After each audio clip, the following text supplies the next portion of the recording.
Assalamualaikum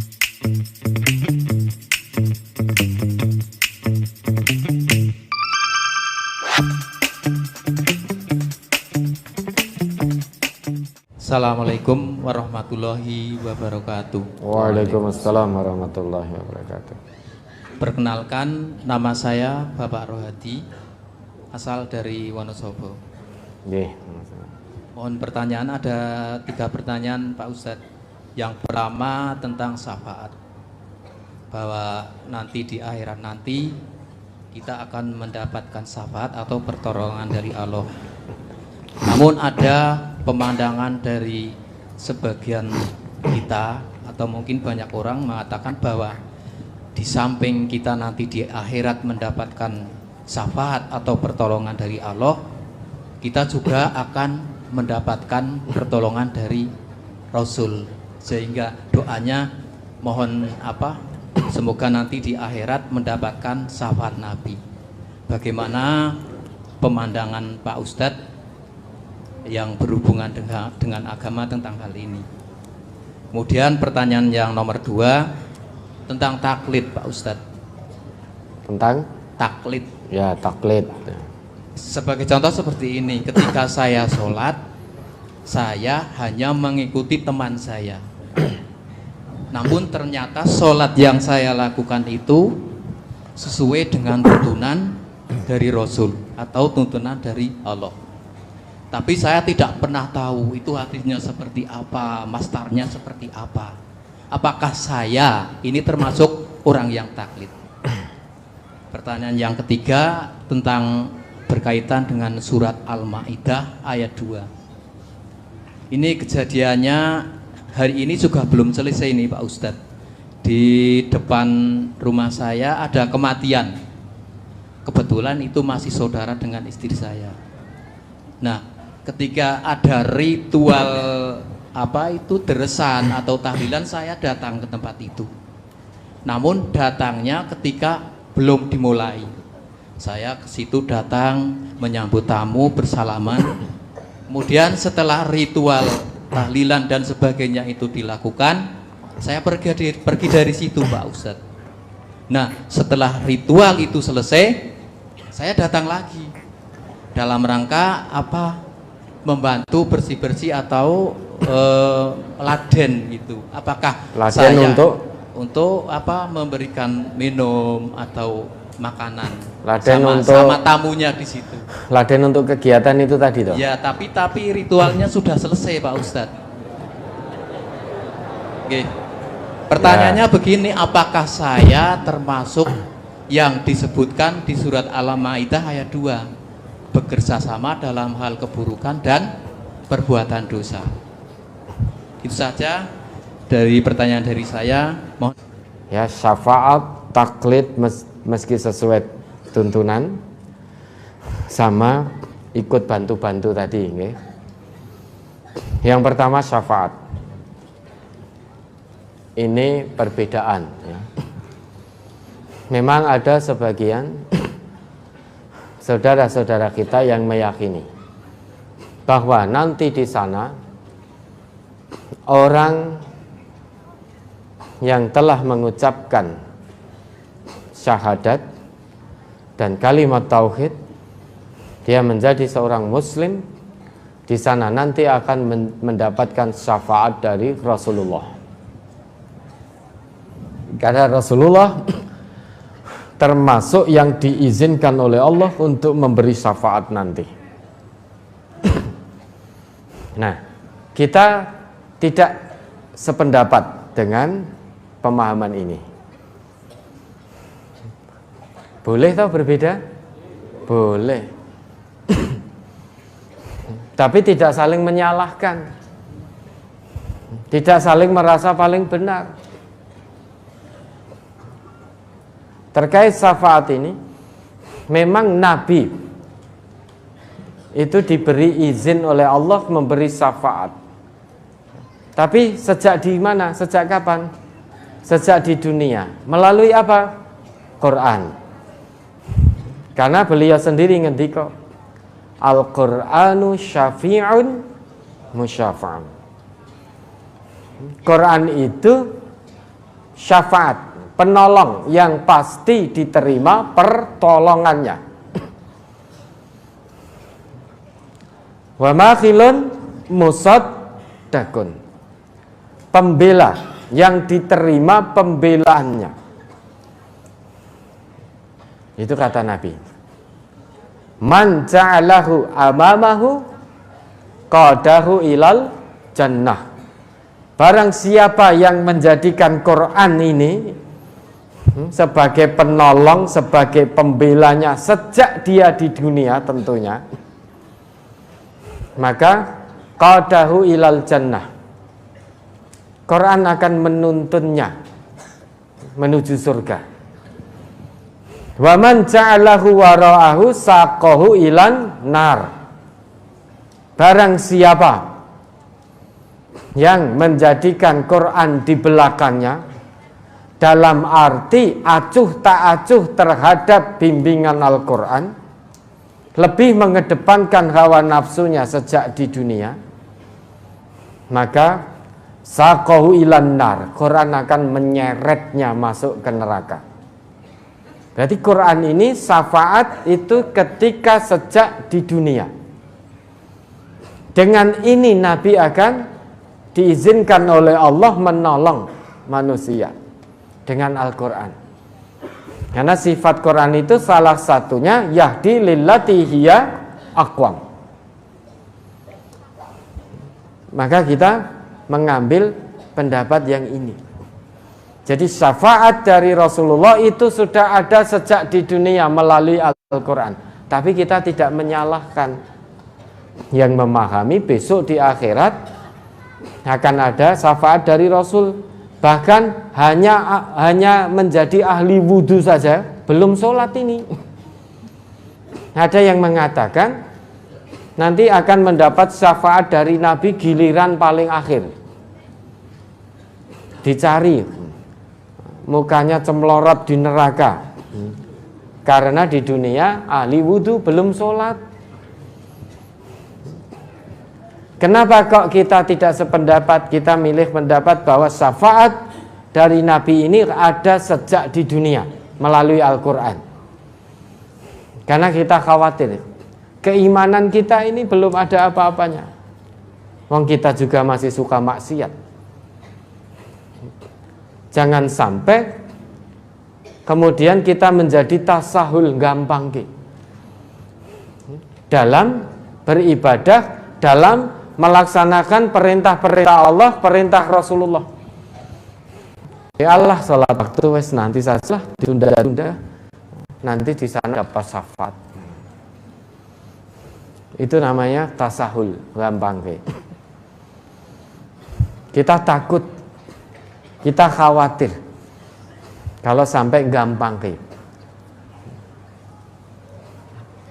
Maka bagaimana kita bersungguh-sungguh sejak di dunia, mujahadah, taat ibadah pada Allah dan Rasulullah, mentaati Rasul itu sejak di dunia. Karena kalau nanti sampai di sana ternyata syafaat itu berlaku sejak di dunia, di sana sudah tidak ada, maka ya alhamdulillah, mudah-mudahan kesungguhan kita, mujahadah kita sejak di dunia dinilai oleh Allah. Meskipun di sana tidak ada syafaat, maka insya Allah selama kita dalam ketundukan dan kepatuhan pada Allah dan Rasul dalam kehidupan dunia ini, ikhlas lillahi ta'ala, maka dijanjikan oleh Allah mendapatkan ampunan dan ridhonya. Tapi kalau kita setengah-setengah sejak di dunia, ora tenanan, ongkang-ongkang kaki, nanti di sana ada syafaat. Kemudian kita setengah-setengah mujahadah kita, tidak sungguh-sungguh betul dalam ketaatan kepada Allah, ternyata di sana tidak ada nanti. Maka kita akan jadi orang yang rugi, mengharapkan syafaat dari Nabi, ternyata Allah izinkan Nabi memberi syafaat itu ternyata sejak di dunia melalui Al-Quran. Maka kalau sampai tidak ada syafaat di sana, kita akan rugi. Makanya kita bersungguh-sungguh sejak di dunia mengikuti Al-Quran ini. Ingat, waman ja'alahu amamahu qadahu ilal jannah, akan sampai menuju surganya Allah dengan mengikuti Al-Quran. Sejak kapan? Sejak di dunia. Karena di akhirat sudah tidak ada amal lagi, adanya perhitungan amal. Di akhirat sudah tidak ada lagi mengikuti Quran, adanya tinggal perhitungan amal. Yang timbangan amalnya baik, menjadikan Quran di depannya, maka Quran akan menuntunnya ke neraka, ke surga. Astagfirullah, naudzubillah. Astagfirullah. Yang mengikuti Quran sejak di dunia, maka di akhirat nanti Quran akan menuntunnya ke surga. Tapi yang membelakangi Quran, menjadikan Quran di belakangnya, mengikuti hawa nafsu setonnya, maka sampai di hadapan Allah, Quran akan menyeretnya masuk ke dalam neraka. Yang namanya diseret, sebetulnya kita tidak mau.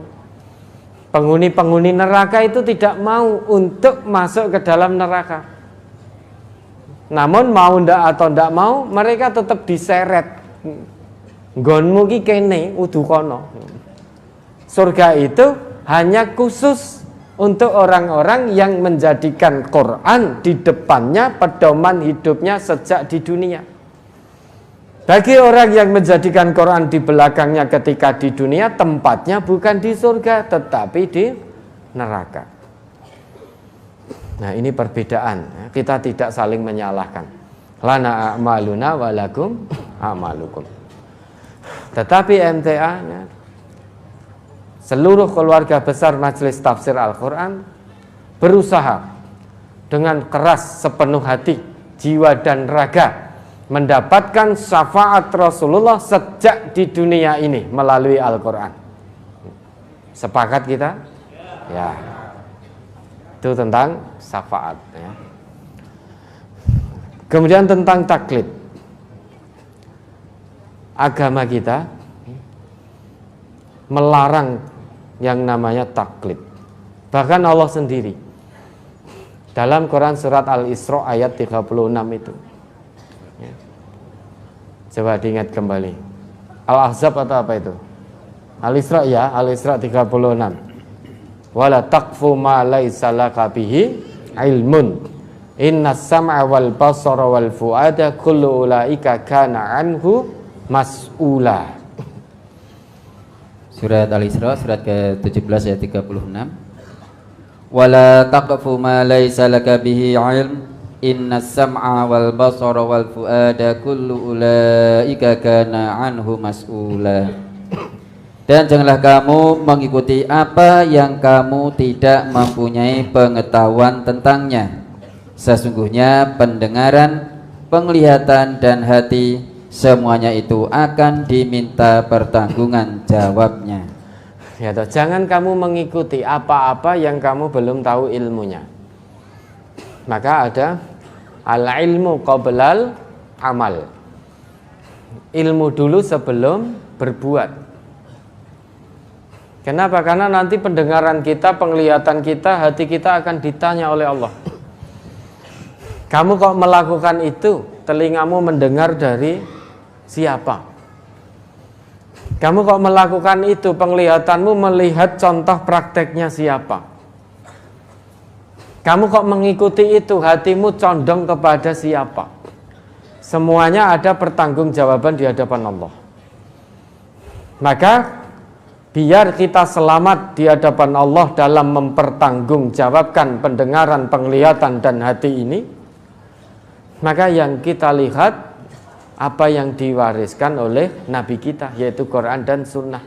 Itulah pentingnya ngaji Quran, ngaji Sunnah. Sehingga tidak hanya sebatas qila wa qala, katanya dan katanya. Tidak hanya sebatas mengikut. Bahkan masalah yang sangat prinsip yaitu tentang sholat, biar tidak taklid. Nabi kita perintahkan agar umatnya, yaitu umat Islam, mengajari anak-anaknya tentang sholat sejak usia berapa? 7 tahun. Muru auladakum bis sholati wahum abna'u sab'i sinin. Wahum abna'u sab'. Perintahkan anakmu, ajari mereka sholat pada usia 7 tahun. Dan pukullah, wadribuhum 'alaiha wahum abna'u 'ashar. Pukullah mereka saat mereka usia 10 tahun ketika abai terhadap sholatnya. Pukulan yang tidak menyakitkan sampai menghajar membabi buta, bukan. Tapi pukulan yang membekas dalam arti dalam jiwa, pendidikan. Kan ini masalah sholat. Ini dalam rangka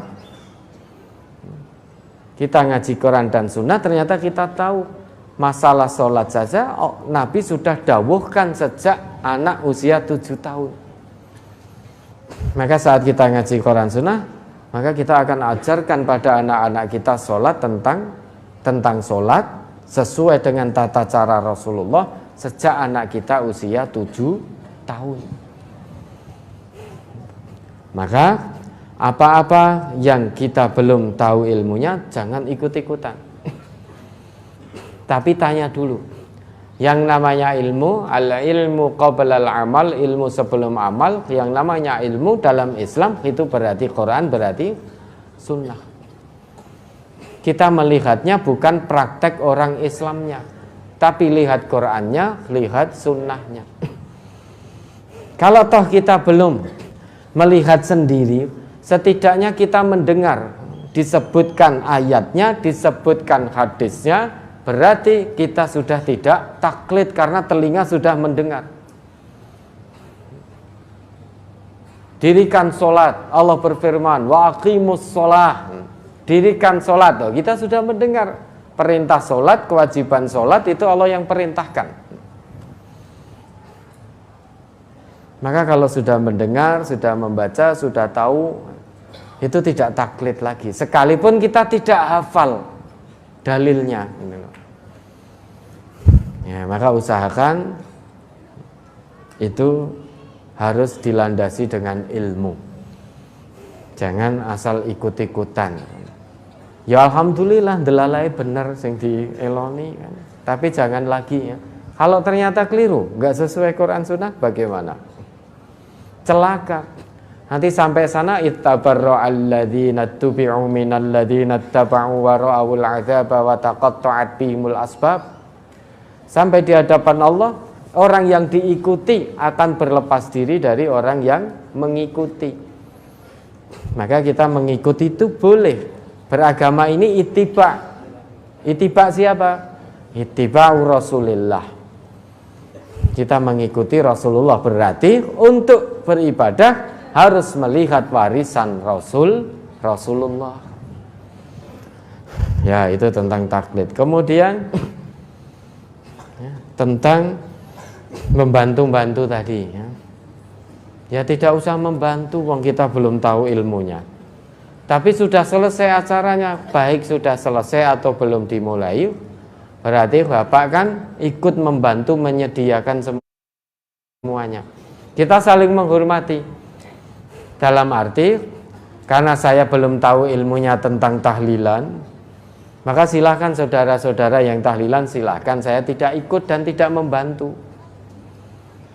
Saudara-saudara kita yang meyakini tahlilan, karena sudah punya ilmunya, husnudon kita, ya sudah silahkan. Tetapi sebagai bentuk saling menghormati, jangan paksa saya untuk ikut hadir atau untuk ikut membantu. Benar toh, saling menghormati. Saya menghormati, tidak akan mengganggu, tidak akan menyalah-nyalahkan. Semuanya akan bertanggung jawab sendiri-sendiri di hadapan Allah nanti. Tapi kalau panjenengan juga menghormati saya yang bodoh ini, belum tahu ilmu, tentang tahlilan, maka jangan paksa saya untuk tahlilan. Jangan paksa saya untuk bantu nyepak-nyepak, kita saling menghormati. Karena saya berpegang pada prinsip agama yang Allah sebutkan Al-Isra 36. Lah, jenengan yang melakukan tahlilan, husnudzon kita sudah ada ilmu tentang tahlilan. Maka semuanya pegang pada prinsip masing-masing. Tidak saling memaksakan, tidak saling menyalahkan. Kalau Bapak ini keluarga besar Majelis Tafsir Al-Quran, maka keluarga besar Majelis Tafsir Al-Quran dimanapun berada tidak dibenarkan untuk mengikuti tahlilan. Kenapa? Karena kebodohan kita yang belum tahu ilmu tentang itu. Bisa dipahami ya? Ya.